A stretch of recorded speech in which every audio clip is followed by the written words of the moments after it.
आदाब दोस्तों, मैं हूं आपका मेज़बान परवेज़ अहमद। इस वक्त हमारे कार्यालय में बहुत सारे हमारे साथी मौजूद हैं जो दिव्यांग है और आज हम उनसे चर्चा करने के लिए यहाँ बैठे हैं क्योंकि आने वाले 2 दिनों में अंतर्राष्ट्रीय दिव्यांग दिवस आने वाला है और जिस पर जो है ये अपना मैसेज कन्वे करना चाहते हैं। तो हम सबसे पहले अपने पहले दोस्त से जो है बात करते हैं कि वो क्या करते हैं और क्या समस्याएं जो है वो समाज की हमारे सामने पेश करना चाहते हैं और हमारे माध्यम से जो है वो सरकार तक पहुंचाना चाहते हैं। तो इंडिया फैक्ट न्यूज़ में आपका स्वागत है।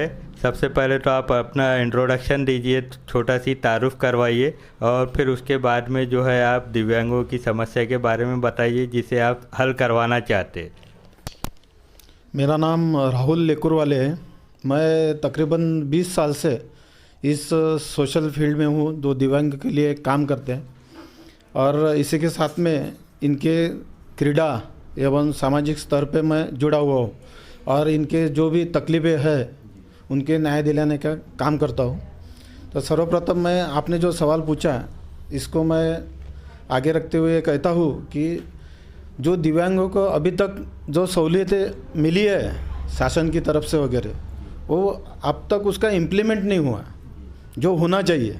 आज के तौर पे हर बार हर शासन आता है, वो उसके जो भी हक है उसके प्रति अपना अपना वायदा निभाता है, निभाता भी नहीं, निभाता है ना पूरी तरह से निभाता नहीं है।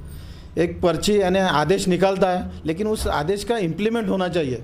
मतलब ये है कि सरकार ऐलान तो करती है लेकिन उसको मुहैया नहीं करवाती। तो उसकी वजह से क्या होता, वो दिव्यांगों का समस्या हल नहीं हो रही। अब जैसा कहा जाए कि जैसा महानगर पालिका में 5% निधि जो ओवरऑल बजट का रहता है वो दिव्यांगों के लिए खर्चा होना चाहिए, लेकिन आज तक किस तरह से खर्चा हो रहा ना दिव्यांगों को पता है, जो वहाँ बैठे उनको भी पता नहीं है। तो कैसा है, आपने इतना बड़ा जो आर्थिक व्यवहार जहाँ से होता है तो वहाँ पे एक समिति बननी चाहिए जिसमें आज 21 प्रकार के दिव्यांग हो गए। पहले 4 प्रकार के थे, अब 21 बोला जाए तो आपका पूरा बढ़ गया, काम बढ़ गया। तो आप एक ही दिव्यांग को सेटिस्फाइड नहीं कर सकते ना, जैसे अस्थिव्यंग है उसको नहीं कर सकते। तो हर एक की मजबूरियाँ अलग अलग रहेंगी ना, उसके जो दिव्यांग है वो तौर पे रिक्वायरमेंट अलग अलग रहेंगी, तो आपको सबको फुलफिल करना है। तो इसमें कैसा हो जाता है, एक को रोटी दे के दूसरा का निवाला चिलने का काम हो रहा है।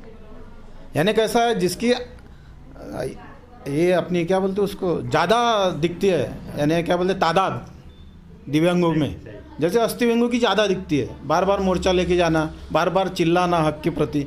तो उसमें क्या हो जाता है, उनकी पहला हल किया जाता है, मतिमंद वगैरह वो वहीं पे रह जाते हैं, चिल्लाने वाला नहीं है। तो उनको जब आपको देखना है तो पूरे एक ही नज़रिए से सबको देखना चाहिए। ये होगा, ये कब होगा, जब उनका एक एक प्रतिनिधि जो तकलीफ जानता है वो उस समिति में रहेगा, वो कोऑर्डिनेट करेगा उसमें और वो सोचेगा समन्वय बनने के बाद चलो ये जो निधि है ये उसके ऊपर बराबर खर्चा हो रहा है, क्योंकि गवर्नमेंट ने उसको गाइडलाइंस दी है कहाँ पे होना चाहिए। मेरे ख्याल से उसमें 34 या 35 गाइडलाइंस है। क्रीड़ा में खर्चा होना चाहिए, पुनर्वसन में खर्चा होना चाहिए और किस तरह से खर्चा होना चाहिए। लेकिन आप क्या कर रहे हो, उसको ऑटो रिक्शा दे रहे, ई रिक्शा चला। अब ई रिक्शा देने के बाद हल हो गया क्या, उसकी बैटरी जा रही, 1 साल चला रहा, आगे का डेवलपमेंट कुछ भी। आप मेंटेनेंस दो ना उसको, आप प्रॉपर तो दो। एक बार दे दिया, ये भी सोच रख दी उन्होंने, जैसे एक दिव्यांग को दे दिया 5 साल बाद आचो, तब तक निजात पा दो। क्या हो रहा, बीमार गिर रहा या गुजर गया, कोई नहीं देखा। तो आप इसके लिए शासन को क्या मशवरा देना चाहेंगे, क्या राय देना चाहेंगे? मशवरा यही देना चाहेंगे कि आप एक समिति गठित कीजिए, वो समिति उसके ऊपर कंट्रोल रखेंगे। जैसा आपने महापौर रखा है, महापौर के अंडर बाल कल्याण विभाग, हर एक विभाग है ना वहाँ पे, वो देखरेख करते हैं। तो दिव्यांगों को इतना स्तर, उसमें 5% निधि खर्चा कर रहे हैं आप, हज़ारों के इसमें बजट रहता है। आज 1,000 करोड़ का बजट है, तो आज आपको 30 करोड़ रुपए खर्चा करना है दिव्यांगों के ऊपर। तो अगर आप नहीं कर पा रहे तो ये किसकी कमजोरी है? 30 करोड़ किसको बोलते हैं? आज एक भी दुकान दिव्यांग भूखा नंगा नहीं सोएंगे ना। 30 करोड़ में क्या नहीं होता, और आज उसके पास पहुँच रहा ही नहीं हो। तो आप दिव्यांगों की समस्या को पॉलिटिक्स से किस तरह से देखते हैं, किस तरह से जोड़ते हैं? पॉलिटिक्स के लिए इसलिए कहूँगा, पॉलिटिक्स में इन्होंने जैसे अभी यहाँ पे बैठे हैं हमारे दोस्त दिनेश जी बैठे हैं, दादा मीरे जी बैठे हैं, हाफिज जी बैठे हैं, इनको पता है ये वहाँ काम कर रहे हैं किसी पार्टी के अंदर में। इन्होंने पार्टी का एजेंडा साथ लेके चल रहे हैं, एक आघाड़ी बनाई दी है, एक सेल बनाया, लेकिन उनको पूरी तरह से हक नहीं दिया है कि आप लड़ सके। ठीक है, आज लड़ सके यानी कैसा, जो भी जाता है, आज आपने कॉमन मैन का देखा होगा, किसी का सेल बनता है या कुछ बनता है तो आज वो अध्यक्ष को भी पहचानता है, जो सदस्य उसको भी पहचानता है, कौन मंत्री या आमदार। आज दिव्यांगों में क्या हो जाता है, जो आगे उसको पहचानते हैं, बाकी जो आ रहे हैं, अरे तू कौन है, हाँ, मैं काम, हाँ अच्छा ठीक है मैं कर दूँ, उसको लेके आ। तो जब तक उसकी पहचान नहीं मिलेंगी वो दिव्यांग को, तब तक आप कितने भी निकाले, सेल निकाले, कुछ नहीं होगा, ये वैसा ही चलते रहेंगे। यानी आप सिर्फ यूटिलाइज कर रहे, यानी कैसे कर रहे हैं आप, मैंने सेल बना दिया, ओके मेरा काम हो गया, यानी मैंने दिव्यांगों के लिए कुछ ना कुछ कर दिया। अभी मैं क्या बोल रहा हूँ, वो हक के साथ लड़ रहे हैं और हर एक जन अपना पुनर्वसन खुद कर रहा है दिव्यांग, इतनी यानी कोशिशों के बाद भी। तुम क्या सिंपैथी लेवल बंद करो ना, सहानुभूति जो चालू है, सहानुभूति चालू है, तो ये सहानुभूति कहीं ना कहीं रोकनी चाहिए। है किसी जरूरी है कई जगह में, ऐसा नहीं बोल रहा मैं पूरी तरह से रोकनी चाहिए, लेकिन जहाँ नहीं ज़रूरत ही नहीं वहाँ आप क्यों उसको इस्तेमाल कर रहे, तो ये मैं कहना चाहता हूँ थोड़ा। आइए दोस्तों, हमारे साथ में एक और मित्र है हमारे, हम उनसे भी जानते हैं कि वो इस बारे में क्या कहना चाहते हैं। जय श्री कृष्ण मित्रों, मैं राजेंद्र देवेंद्र मिरे, मैं एक राजकीय पार्टी से भी बिलोंग करता हूँ, राष्ट्रीयकृत पार्टी से। मैं पिछले सरकार में संजय गांधी निराधार कमेटी में सदस्य रहा हूँ, जिसके माध्यम से विकलांगों के प्रश्नों पर सरकार से जो स्थानिक लेवल के प्रश्न हैं उस पर निराकरण करने का हमेशा ऐसे ही प्रयास किया है। आज जैसा कि चर्चा हो रही है, जागतिक अपंग दिन 3 दिसंबर को मनाया जाएगा, जो कि पूरे वर्ल्ड में मनाया जाता है, लेकिन सही मायने में क्या यह 3 दिसंबर जागतिक वर्ल्ड दिन हम अपंगों ने मनाना चाहिए कि नहीं? क्योंकि हमारे दिए तले अंधेरा है, रोशनी कुछ नहीं है, केवल अंधेरा ही दिख रहा है। हमारे नियम, हमारी जो धारणाएं हैं उसको कोई महत्व नहीं देता। आज दिव्यांगों के बारे में सरकार ने जो योजनाएं चलाई है, क्या सही मायने में अधिकारी लेवल पर उसका इम्प्लीमेंटेशन हो रहा है? तो बिल्कुल नहीं। क्योंकि वो जो हमारा नियोजन बनाते हैं या हमारी जो ध्येय धोरण चलाते हैं वो एक सामान्य व्यक्ति है। दिव्यांगों को क्या चाहिए यह वह नहीं सोचते। क्या दिव्यांगों को ये ऐसे छोटी मोटी क्रैचेस की ज़रूरत नहीं है जो सरकारी माध्यम से मिलनी चाहिए? दिव्यांगों को साइकिल की ज़रूरत नहीं है जो सरकारी माध्यम से मिलनी चाहिए। मूलतः दिव्यांगों का अधिकार चाहिए कि दिव्यांगों को खड़ा रहने के लिए, अपने पैरों पर खड़ा रहने के लिए आर्थिक रूप से और सामाजिक रूप से उसको न्याय देना चाहिए। जैसा कि हमने देखा है कि पूरे नागपुर शहर में कई बाज़ार उपलब्ध है। कई दिनों से दिव्यांगों की महानगर पालिका में मांग रही है कि विकलांगों को भी रोजगार हेतु स्टॉल उपलब्ध कराया जाए। अभी के आज ही के इलेक्शन हुआ, माननीय महापौर जी चुनाव लड़े हैं, उन्हीं के स्टैंडिंग कमेटी के कार्यकाल में विकलांगों को 200 स्क्वायर फीट जगह देने की बात हुई थी। कई बार हमने आंदोलन भी किए, मंजूरी देने की भी बात हो गई, स्टैंडिंग कमेटी में पास हो गया, आवेदन भी मंगा लिए, लेकिन आज तक एक भी व्यक्ति को नहीं मिले। क्या कारण है इसका? आज हम लोग बार बार विकलांग होने के बावजूद भी महानगर पालिका में जाते हैं, छोटे मोटे अपने लेवल पे आंदोलन करते, लेकिन हमारा सुनने वाला कोई नहीं है, क्योंकि हमारे पास उतने मूलतः अधिकार नहीं है। हम नगर सेवक नहीं है जो हाउस में बैठकर ये हमारे आयुक्त के पास में या किसी अधिकार से हम पूछ सके। जो भी आता है हम एक बाप की तरह, जैसे बेटे को धुतकारे हुए लड़का रहता है वैसे धुतकारा जा रहा है समाज में, विकलांगों के साथ में अन्याय हो रहा है। महानगर पालिका में हमारे प्रतिनिधि होने चाहिए। आज जो भी सत्ताधारी पार्टी है, नहीं ठीक है आप नहीं चुनाव लड़वा सकते, आपको हमारी विकलांगता पे भरोसा नहीं है कि ये चुनाव जीत के आएंगे, आप पे मनोनीत सदस्य बना सकते हो, क्योंकि हर तरह से अगर इच्छा शक्ति आपकी प्रबल है, जबकि भारतीय जनता पार्टी है बोलो, कांग्रेस बोलो या सभी पार्टियाँ विकलांगों के नाम पर केवल भांडवल जो बोलते हैं ना वही कर रही है, दया दिखा के वोट मांगने का काम हो रहा है। आज मुझ जैसे व्यक्ति को भी कई मंच पर खड़ा किया जाता है, चुनाव आने के बाद में कोई पूछता नहीं है। सभी की हालत यही है। हम दया के अधिकारी नहीं हैं। हमारे अभी इस समाज में, इस विश्व में, इस हिंदुस्तान में, इस भूमि पर जन्म हमको ईश्वर ने दिया है, तो सबका न्याय होना चाहिए। हमारे साथ भी यही होना चाहिए। हमारे अधिकारों से हमें वंचित क्यों रखा जा रहा है? जबकि लोकसभा में 2016 में बिल पारित हुए, उसका भी आज तक नीचे के लेवल पे तो इम्प्लीमेंटेशन होना चाहिए। समितियाँ गठित नहीं हो रही है महानगर पालिका में, तो ये हमारा तो आप है। शासन को क्या राय देना चाहेंगे अपंगों की समस्याओं के बारे में? हम शासन को तो यही कहना चाहते हैं कि आप हमारे माँ बाप हो और माता पिता होने के बावजूद आप हमारे साथ ये दुर्व्यवहार न करते हुए, जैसा कि सभी समाजों को लिए आरक्षण की एक गतिविधि के माध्यम से उनके उम्मीदवार होते हैं, उनके प्रतिनिधि होते हैं, वैसे ही विकलांगों को भी प्रतिनिधि बनाया जाए ताकि वो अपने मुद्दों पर एक खंभीरता से सामने के पटल पर रख सके और उस पर न्याय दिला सके। यही हमारी सरकार से अपेक्षा है और प्रशासन से भी है। आइए दोस्तों, हमारे साथ में एक मित्र और मौजूद है जिनका ताल्लुक़ जो है महानगर पालिका से भी है, नगर सेवक भी है और बहुत सारे सामाजिक संस्थाओं से भी जुड़े हुए सामाजिक कार्य है करते हैं। तो हम उनसे मूलतः दिव्यांगों की समस्याओं के बारे में जानना चाहते हैं और किस तरह का इम्प्लीमेंटेशंस जो है वो महानगर पालिका से और सरकार से और शासन से चाहते, ज़रा उनसे भी जानते हैं। बताइए। नमस्कार, मेरा नाम दिनेश बसंतलाल यादव है और मैं एक दिव्यांग हूँ। जैसा कि अभी चर्चा विषय हुई, मैं एक पढ़ा लिखा एक ग्रेजुएट अंतर्राष्ट्रीय खिलाड़ी हूँ, परंतु शासन द्वारा आज तक कई इम्प्लीमेंट करने के लिए जीआर निकाले गए पर इम्प्लीमेंट नहीं हुआ। मुझको भी नौकरी नहीं मिली। लोगों के साथ में कई पार्टियों के पीछे मैं घूमा, आमदार खासदारों के पीछे घूमा, कई जगह जाते जाते मैं पार्टी में लग गया। आज उन्हीं के साथ में मैं नगर सेवक हूँ।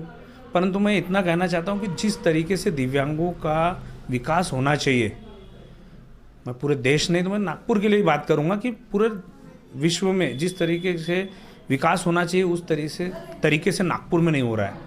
आज दिव्यांगों को कोई फैसिलिटी नहीं दी जा रही। खिलाड़ी बोलिए या व्यवसाय के लिए बोलिए या बाकी चीज़ों में। आज 4 प्रकार के दिव्यांग थे, उसमें ही आप लोगों ने उन्हें फुलफिल नहीं कर पाया, उन्हें रोजगार नहीं दे पाए, उनकी डेवलपमेंट नहीं कर पाया और आज 21 प्रकार के इनमें इंक्लूड किया, जो कि विदाउट उनका कोई प्लानिंग नहीं, कुछ नहीं। मैं जिस प्रकार का आज ये विषय है कि दिव्यांगों का राजनीति में क्या योगदान है, क्या रोल है, तो मैं हर पार्टी, जो भी राष्ट्रीय पार्टी है, क्षेत्रीय पार्टी है, उन्होंने दिव्यांगों को हर जगह प्रतिनिधि करने का समय देना चाहिए, चांस देना चाहिए। आज सेल के बारे में बात करते हैं, ओबीसी सेल है, बाकी के बहुत सारे सेल है, आघाड़ी है, परंतु उनके हर जगह उनको सहभाग हुआ दिया जाता है। परंतु दिव्यांग सेल, दिव्यांग आघाड़ी ये बना दी गई है। जैसा अभी मैं छोटे से बताऊंगा, भाजपा में बनी है, राष्ट्रवादी है, कांग्रेस में बनी है। इनको अपॉर्चुनिटी नहीं दी जाती, सिर्फ सेल के नाम से उनको काम करने बता दिया जाता है। बेचारा बंदा कोई भी, जैसा एक मैं नागपुर शहर कांग्रेस अपनी सेल चला रहा था, मैंने हर कोशिश की, कई मोर्चे निकाले, दिव्यांगों की हर मुद्दे विधानसभा में रखने की कोशिश की है मोर्चे के द्वारा, परंतु ऐसा कुछ नहीं। वो लेते हैं, हर डेपुटेशन वो ले लेते हैं, ठीक है हम ये कर देंगे। कई दिन रोडों पे हमने गुजारा है, कई मंत्रियों ने कई आश्वासन दिए, परंतु अभी तक कुछ नहीं हो पाया।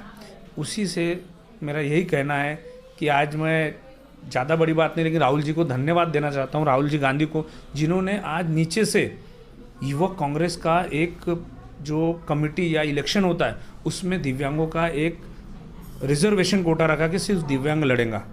आने वाले समय में मेरा ये कहना है कि जो जीत के आ रहा है उसके लिए एक सेल के मार्फत या आप पूरा अध्यक्ष भी लड़ाएं कि दिव्यांगों का अध्यक्ष बने, राष्ट्रीय अध्यक्ष बने, प्रदेश का अध्यक्ष बने और जिलों में कमेटियां बने।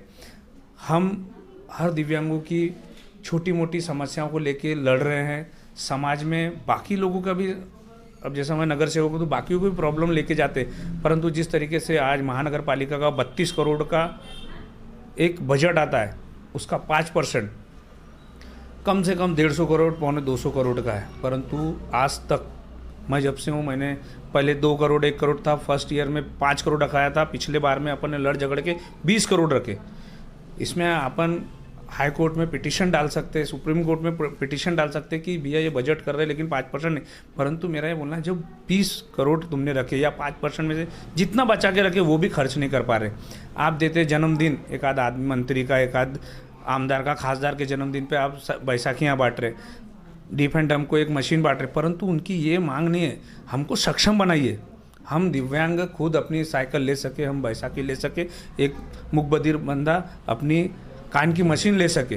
तो इस तरीके से हमारी दिव्यांगों की व्यथा है। लोगों को सभी चाहते हैं हमको कोई भी भीगना चाहिए, हम हमारे हिसाब से करेंगे, हमको सिर्फ चांस तो दो। आप हर समय हमको यूज़ करने के लिए, जैसा बोला गया कि बहुत से समय पार्टियां यूज़ कर लेती, सही बात है। एक आध तुम संजय गांधी निराधार का अब एक दिव्यांग का यानी कलेक्टर साहब ने ही एक रखा है कि एक दिव्यांग रहेगा उस कमेटी में, इसलिए नहीं तो क्यों नहीं देते आप? वहाँ जहाँ जहाँ हमारा विषय रहता है वहाँ हमारे को प्रतिनिधि करने क्यों नहीं देते? 20 करोड़ का फंड है आज महानगर पालिका में, सिर्फ और सिर्फ परिवहन समिति छोड़ दिया जाए तो बाकी कहीं में क्रीड़ा में 1-8 करोड़ का, बाकी कई समितियां हैं जिसमें कोई 1 रुपये का फंड नहीं, लेकिन समिति बनी है। तो मेरा कहना है कि 20 करोड़ का आज अगर आप बजट में 20 करोड़ रखते हैं तो इनकी एक समिति क्यों नहीं बनाते? वो कैसा खर्च किया जाए ये प्रस्ताव वहाँ मीटिंग में आएगा, सब वो रखेंगे। मैं अभी जोशी जी ने पिछले वर्ष से जब से महापौर बने हैं उन्होंने एक हर महीने के पहले सप्ताह में मंडे को एक मीटिंग रखने के लिए, वो स्टार्टिंग में हुई 2 दिन हुआ, 2 हफ्ते 2 महीना बनाया गया, उसके बाद में कोई मीटिंग नहीं हो पाई। तो मेरा ये बोलना है कि हर पार्टी दिव्यांगों को अपॉर्चुनिटी दे और उसके बाद में वो सक्षम है अपने आप को प्रूव करने के लिए। सर, जैसा कि हम देखते हैं कि एक नॉर्मल आदमी होता है, वो राष्ट्रीय खिलाड़ी होता है या अंतर्राष्ट्रीय खिलाड़ी होता है, तो उसको सरकारी नौकरी में कहीं ना कहीं जगह दी जाती है। तो इस तरह से दिव्यांग भी जो है पूरे देश का नाम रोशन करते हैं, ओलंपिक में जाते हैं, राष्ट्रीय खेलों में जाते हैं, यहाँ तक कि डिस्ट्रिक्ट लेवल में भी खेलता है अगर वो, तो उसको सरकारी नौकरी में कितना प्रावधान दिया जाता है या उस पर कितना ध्यान दिया जाता है और उसको नौकरी पे लगाया जाता है, ज़रा इस समस्या पे भी आप बताएं अपने राय। मैं इस विषय पे ऐसा करूँगा, राष्ट्रीय लेवल पे आज अर्जुन अवार्डी कुछ लोग हैं उनको भी सरकारी ड्यूटियाँ नहीं मिली है, फिर भी अभी महाराष्ट्र गवर्नमेंट ने पिछले कुछ सालों में दिव्यांगों को जितने भी इंटरनेशनल दिव्यांग थे खेल जो पार्टिसिपेशन कर रहे थे या मेडलिस्ट है उनके लिए कुछ % दिया था पिछली सरकार ने, परंतु पूरे कंप्लीट नहीं हुए। कुछ ही % लोगों को जॉब दिया डायरेक्ट थे, यानी विदाउट एग्ज़ाम जो इंटरनेशनल खेला हुआ है उनको नौकरी। परंतु अभी कई बच्चे बचे हुए, कई लोगों ने जिन्होंने मेडल्स लाए, आज ज़िंदगी यानी एक नेशनल मेडल लेने के लिए 5-5 साल रगड़ के मेहनत करना पड़ता था डिस्ट्रिक्ट, स्टेट और नेशनल के लिए, तब जाके वो पार्टिसिपेशन इंटरनेशनल करता है। इसलिए मेरा ये कहना है कि जो भी नेशनल तक जाता है बच्चा, उसको कम से कम यहाँ पे आप उसको फाइनेंशियली या तो उसको स्पॉन्सर्ड कीजिए कि भैया तू आगे खेल, या तो उसको एक गवर्नमेंट जॉब देना चाहिए। सर, एक अहम सवाल और पूछना चाह रहा हूँ मैं कि जिस तरह से हम देखते हैं कि हर जगह में ओबीसी कोटा रहता है, एससी कोटा रहता है, एसटी कोटा रहता है, जनरल रहता है, तो ऐसा जो है हमारे डिपार्टमेंट का, हैंडीकैप डिपार्टमेंट का एक मिनिस्टर भी होता है, एक एमएलए भी होता है, एमएलसी होता है, तो ये चीज़ जो है सदन में ऐसी रिजर्व नहीं रहना चाहिए क्या कि हमारा एक कैंडिडेट जो है उस चेयर पे बैठे तो वो आम नागरिक या आम आदमी ना होते हुए एक दिव्यांग होना चाहिए, वो ऐसा एक रिजर्व होना चाहिए। आप क्या कहते हैं इस बारे में? आपने बहुत बड़ा विषय उठाया है। आज तक कई सालों से हमारे जैसा पूर्वज पूर्वज है कि हमारे जो 2 पीढ़ी पहले के लोगों ने भी ये मांग रखी है, एक खिलाड़ी का आप देते, एक आर्टिस्ट का देते, एक गायक देते, तो एक दिव्यांगों की आज अपने भारत में 2 से 4% तो कम से कम ओवरऑल पूरे इंडिया में दिव्यांग है, इनकी क्यों नहीं रखते? आज जब तक एमएलसी जाएगा नहीं, राज्यसभा में जाएगा नहीं, तब तक वो अपनी व्यथा बता नहीं पाएगा। आज तुमने 21 कैटेगरी रख दिए, आज तो वो जो 5% बोला जाए तो वो बढ़ के आज 20% हो गई है। आज सिकल सेल आ जा रहा है, बाकी के लोग आ जा रहे हैं, तो उनके भी लोग आज जुड़े हैं। अगर जब तक हमको प्रतिनिधि मिलेगा नहीं तब तक हम हमारी परेशानियां, हमारे दुख दर्द वहाँ पे रख नहीं पाएंगे। सरकार ने सबसे पहले नहीं कहीं तो महानगर पालिका से इसकी शुरुआत करनी चाहिए, जिला परिषद से शुरुआत करनी चाहिए कि अगर 100 सीटें हैं तो 5 नहीं तो 4 हम लोग, 3 हम लोग रखें कि दिव्यांगों को, जिससे जब तक सरकार इस पे इम्प्लीमेंट नहीं करेंगे तब तक कि राजकीय पार्टी नहीं करेंगे। जिस दिन उन्होंने डिसाइड कर दिया कि यहाँ ओबीसी लड़ता है तो ओबीसी लड़ता, जिस दिन उन्होंने डिसाइड किया कि ये एरिया दिव्यांग ही लड़ेगा तो कम से कम 3 दिव्यांग नहीं, आप वो उस तरीके का इम्प्लीमेंट में तकलीफ है तो कम से कम राज्यसभा, विधान परिषद, बाकी महानगर पालिका में एक नगर सेवक मनोनीत जाए, फिर उसमें आप दिव्यांगों की वोटिंग करवा लीजिए कि भैया पूरे दिव्यांग एक को वोट करेंगे, जो ज़्यादा वोट लेके आएंगे शहर भर में, देश भर में, वो एक राज्यसभा जाएगा या विधान परिषद जाएगा। तो मेरा ये मांगना है कि ये विषय बहुत अच्छा है। कई सालों से इस पर पूछी जा रहे लोग, कई पाठ पुरावा करे। हमारे एक बलगर दादा है, उन्होंने राष्ट्रपति से लेके प्रधानमंत्री हर लोगों को पाठ पुरावा किया, परंतु अभी तक उस पर कोई इम्प्लीमेंट नहीं है। आप जैसे मीडिया या पत्रकार या बाकी लोग अगर इस चीज़ को उठाएंगे तो ज़रूर कहीं ना कहीं इसकी सुनवाई होगी। आइए दोस्तों, हमारे साथ में एक और मित्र मौजूद है, जनाब हफीज़ साहब, जो एक स्पोर्ट्स पर्सन भी है और अभी संजय गांधी निराधार समिति में भी सेलेक्ट हुए शायद। तो हम उनसे भी जानते हैं कि वो क्या कहना चाहते हैं इस बारे में। मेरा नाम मोहम्मद हफीज़ अंसारी है। मैं एक अंतर्राष्ट्रीय व्हीलचेयर क्रिकेटर हूँ और साथ ही साथ अभी रिसेंटली मुझे नागपुर के पालक मंत्री सम्माननीय डॉक्टर नितिन जी राउत साहब ने निराधार समिति में सदस्य बनाकर जनता की सेवा करने का मौका दिया है। अभी यहाँ मेरे 3 बड़े भाई, जिन्हें मैं अपने आदर्श के रूप में, मार्गदर्शक के रूप में देखता हूँ, उन्होंने हर विषय में बात की। मैं उन्हें देख के बड़ा हुआ, उनके पीछे चल रहा हूँ, उनके मार्गदर्शन में चल रहा हूँ। मैं ऐसी 5 बात करना चाहूँगा राजनीतिक पार्टियों के ऊपर, क्योंकि कानून के बारे में, सरकार के नियमों के बारे में, हर चीज़ के बारे में आदरणीय राहुल जी, दादा मीरे साहब, दिनेश भैया जी, इन्होंने बहुत अच्छे से बताया, जो मैं शायद नहीं बता सकूं। मैं राजनीति के बारे में इसलिए बात करूंगा, मैं 2014 से राष्ट्रीय कांग्रेस पार्टी से जुड़ा हुआ हूँ। पार्टी ने मुझे मेरे काम के बदले में बहुत कुछ दिया भी है। मैं 2014 से उत्तर नागपुर कांग्रेस अपंग सेल का अध्यक्ष हूँ। फिर राहुल जी ने हमें मौका दिया, हमारा कोटा रखा युवक कांग्रेस में, मैं वहाँ महासचिव चुन के आया उत्तर नागपुर का। अभी रिसेंटली आदरणीय नितिन राउत साहब ने संजय गांधी निराधार समिति में सदस्य के रूप में मौका दिया। मगर मैं यहाँ पार्टी से कहना चाहूँगा, देखिए मैं यहाँ अपनी पार्टी का विरोध नहीं कर रहा, लेकिन पहले एक बच्चा अपने पिताजी से अपेक्षा करता है, बाद में वो बाहर जाता है। इसलिए मैं राष्ट्रवादी पार्टी या बीजेपी या बहुजन समाज पार्टी, इनके बारे में बात ना करते हुए मैं मेरी खुद की पार्टी के बारे में बात करूँगा।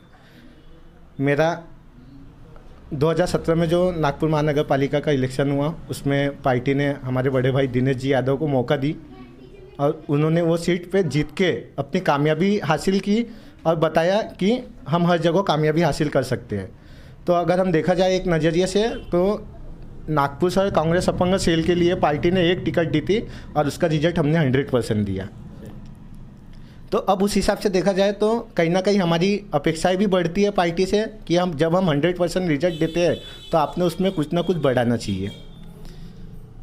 अभी हमारे 2022 में नगर सेवक के इलेक्शन है। मैं सभी पार्टियों से अनुरोध करूंगा, गुजारिश करूंगा कि कम से कम हर 6 विधानसभा क्षेत्र है हमारे नागपुर शहर में, कम से कम हर पार्टी ने 6 विधानसभा क्षेत्र में एक नगर सेवक कैंडिडेट हैंडीकैप दिव्यांग देना चाहिए। और मैं पार्टी से ये भी निवेदन करना चाहूँगा, मैं खुद की पार्टी से, जो हमारे शहर अध्यक्ष रहेंगे या हम उस टाइम पे जो महाराष्ट्र प्रदेश अध्यक्ष रहेंगे, हम दिनेश भैया के नेतृत्व में उन्हें एक एप्लीकेशन देंगे कि जो भी पार्टी अगर कोई वार्ड से दिव्यांग को नगर सेवक का टिकट देती है तो आप उनके खिलाफ कैंडिडेट ना उतारे, वो दिव्यांग को वहाँ लड़ने का मौका दे, दिव्यांग को वहाँ चुन के जाकर हमारा प्रतिनिधित्व करने का, नागपुर महानगर पालिका के भवन में प्रतिनिधित्व करने का मौका दे। हम 2014 से, मैं खुद समाज सेवा क्षेत्र से जुड़ा हुआ था, लेकिन मुझे 2017 तक के ये नहीं पता था कि नागपुर महानगर पालिका में समाज कल्याण विभाग है और वहाँ हमारे लिए बजट रखा जाता है। लेकिन हमारे बड़े भाई दिनेश जी यादव वहाँ चुन के गए, उनके जरिए हमें पता चला कि यहाँ पे भी हमारा हक है, यहाँ भी हमें हमारा बजट रहता है, यहाँ भी हम हमारा हक मांग के ले सकते हैं। वो क्यों पता चला? जब एक नगर सेवक वहाँ पहुँचा इसलिए पता चला, हमारा प्रतिनिधि करने वाला वहाँ पहुँचा इसलिए पता चला। तो अगर पार्टियाँ हमें मौका दे, हमारे दिव्यांग भाइयों को मौका दे, तो हमें हमारा हक कहाँ है कहाँ नहीं है वो हर स्तर पे पता चलते जाएगा। अगर हम हमारे पार्टी की बात करें तो पार्टी में हमारे नागपुर शहर कांग्रेस अपंग सेल है। हम पिछले 3-4 साल से दिनेश यादव जी के मार्गदर्शन में, उनके नेतृत्व में प्रदेश अध्यक्ष को, शहर अध्यक्ष को और कई नेताओं को एप्लीकेशन दे चुके हैं, डेपुटेशन दे चुके हैं कि हमें महाराष्ट्र प्रदेश में कांग्रेस अपंग सेल ऐसा एक पोस्ट होना चाहिए। अगर महाराष्ट्र प्रदेश में कांग्रेस अपंग सेल पद बना तो वहाँ एक महाराष्ट्र का अध्यक्ष बनेगा, जो पूरे महाराष्ट्र के दिव्यांगों उससे जुड़ेंगे, उससे हमें हमारी समस्याओं का पता लगेगा और हम उसका निराकरण कर पाएंगे। अभी तो हमारे नागपुर महानगर पालिका में जब 2022 में इलेक्शन है तो हमारे पालक मंत्री डॉक्टर नितिन जी राउत साहब हैं, मुझे उनसे उम्मीद और पूरा भरोसा है कि वो कम से कम नहीं कुछ तो बाहर कम से कम उत्तर नागपुर में 2 से 3 दिव्यांग कैंडिडेट देंगे। उन्होंने हमेशा हमारे साथ खड़े रहा है, अपंग सेल को मार्गदर्शन किया है, तो मैं उनसे अपेक्षा भी करता हूँ और पूरी उम्मीद भी है कि राउत साहब कम से कम 2 या 3 दिव्यांग को, और दिव्यांग ऐसा नहीं कि हम मांग कर रहे कि किसी को भी उठा के टिकट दी जाए। पार्टी के पास उस तरह के कार्यकर्ता है, उस तरह के पदाधिकारी है। कांग्रेस में देखा जाए तो बहुत लोग हैं, बीजेपी में भी देखा जाए तो दादा मीरे हैं, और ऐसे बहुत से है जो पार्टी के लिए काम कर रहे हैं। जब पार्टी को ज़रूरत पड़ती है, वोटिंग चुनाव का समय होता है तो लोगों के बीच में जाते हैं, पार्टी के लिए वोट मांगते हैं। तो उसी तरह हम भी पार्टी से उम्मीद करते हैं कि कम से कम ऐसे कुछ एक्टिव लोगों को हमारा प्रतिनिधित्व बनकर नागपुर महानगर पालिका के भवन में जाने का मौका दें। जहाँ आप निराधार समिति के मेंबर हैं, तो आप सबसे पहले ये बताइए कि किस तरह की समस्याओं को आपको फेस करना पड़ रहा है अभी हैंडीकैप लोगों की, और उसको आप कैसे हल करना चाहते हैं? देखिए, निराधार समिति की अगर बात की जाए तो पहले संजय गांधी निराधार का अनुदान लेने के लिए ऑफलाइन फॉर्म भरा जाता था, अब वो ऑनलाइन कर दिया गया है। हमारे सम्माननीय प्रधानमंत्री जी चाहते हैं कि हर तरह का काम ऑनलाइन हो, और अच्छा भी है, बहुत सी चीज़ें में हमें सहूलत मिल जाती है, लेकिन कुछ काम वो ऑनलाइन होने से तकलीफ़ें भी बढ़ जाती है। बहुत से लोग उसका मिसयूज़ भी कर रहे हैं। तो जब हमारी अभी तो हमें सिर्फ लेटर मिला है, हम सदस्य के रूप में चुने हैं। अभी हमारी पहली मीटिंग माननीय तहसीलदार के साथ, कलेक्टर साहब के साथ होने की है। अगर कलेक्टर साहब के साथ माननीय तहसीलदार के साथ होती है तो मैं उनसे पहला निवेदन ये करूँगा कि जो ऑनलाइन प्रक्रिया है वो बंद होना चाहिए, क्योंकि उसमें दिव्यांगों को बहुत सी तकलीफ़ें आ रही है। अगर वो ऑफलाइन रहा, और इसमें कुछ फिर लोग काला पीला भी कर रहे हैं, जो नहीं भी है वो भी गलत कागज़ बना के उसका यूज़ कर रहे हैं, जिससे हमारे जैसे जो सच्चे दिव्यांग हैं उनका हक मारा जा रहा है। नवीद आज़मी साहब जो इंडिया फैक्ट न्यूज़ के चीफ एडिटर है, और ये आप देख सकते हैं कि ये 100% दिव्यांग है, और ये ना खुद से कोई काम कर सकते हैं, ना उठ सकते हैं, ना बैठ सकते हैं, ना चल सकते हैं, लेकिन दिव्यांगों के बारे में जो ये सोचते हैं हम उनसे जानना चाहते हैं। और मैं आपको बता दूं कि ये पत्रकारिता क्षेत्र में बहुत अहम भूमिका निभा रहे हैं, और ये अपनी ज़बान से जो कह पाएंगे वो मुझसे ज़्यादा कहेंगे, मैं ऐसी अपेक्षा रखता हूँ इनसे। धन्यवाद परवेज सर, आपने मुझे आज बोलने का मौका दिया। जैसे कि आपने अभी मुझे बताया कि 100% दिव्यांग हूँ मैं। आप जैसे लोग जब देख के मुझे बता सकते हैं कि मैं 100% दिव्यांग हूँ, तो ये सर्टिफिकेट बनाने वाले मुझे 60-75% का सर्टिफिकेट क्यों बनाते हैं? पहला मेरा सवाल तो यही आता है कि सरकार जो मापदंड रखती है सर्टिफिकेट बनाने का दिव्यांगों का, वो किस हिसाब से रखती है? क्योंकि एक मेंटली डिसेबल पर्सन और एक physically mental person, disable person जो होता है वो अलग अलग होता है। उनकी कैटेगरी सरकार को बनानी चाहिए, और उसके लिए जो दिव्यांगों को हॉस्पिटल की लाइन लगानी पड़ती है लंबी, उसकी बजाय इसको घर पहुंच सेवा करनी चाहिए। ये तो मैं आपको सर्टिफिकेट से रिलेटेड समस्या बता रहा हूँ। अब मैं जब दिव्यांग बच्चा पेपर देने जाते हैं तब की समस्या बताता हूँ। कोई भी दिव्यांग बच्चा जिसका हाथ सही ढंग से काम नहीं करता है, उसको लेखक दिया जाता है। अब वो आप बताइए 10वीं के बच्चे को 12वीं का गणित कैसे समझेगा? तो वो 2 क्लास पीछे का बच्चा क्यों दिया जाता है? या आप कोई टीचर को ही राइटर क्यों नहीं अपॉइंट करते जो ईमानदारी से लिखे, टर्म्स को समझ पाए, हाँ, विचारों को समझ रहा है। क्योंकि 2 क्लास पीछे का बच्चा गणित जैसी चीज़ को कैसे करेगा, आप मुझे बताइए। तो सरकार नीतियाँ बना देती है, पर उस पर रिजल्ट क्या आएगा उनको भी नहीं पता है। अब ये दिव्यांगों के कोटे में तनख्वाह देती है 1500 रुपये। 1500 रुपये की तो दिव्यांगों की दवा तक नहीं आती है। कम से कम इसको 15 से 20 हज़ार रुपये देना चाहिए, और दे सकती है। उनके पास इतना पैसा पड़ा है, फंड में जाता है और वापस आ जाता है हर साल। बस मैं इतना ही कहना चाहूँगा। चलिए, आज का ये चर्चा सत्र बहुत अच्छा रहा। हमारे साथ में बहुत सारे दिव्यांग मित्र यहाँ पे हाजिर हुए। हमारे रिक्वेस्ट पर हम उन सबका धन्यवाद अदा करते हैं और ऐसी अपेक्षा रखते हैं कि आगे जब भी उनको इनवाइट किया जाए तो वो फिर दोबारा से आएंगे और हमारे साथ में नए नए विषयों के साथ में चर्चा करेंगे। इसके साथ ही जो है इंडिया फैक्ट न्यूज़ जो इन सबका शुक्रिया अदा करता है और इस चर्चा सत्र के समापन हमारा चैनल सब्सक्राइब करें और बेल बटन दबाना ना भूलें।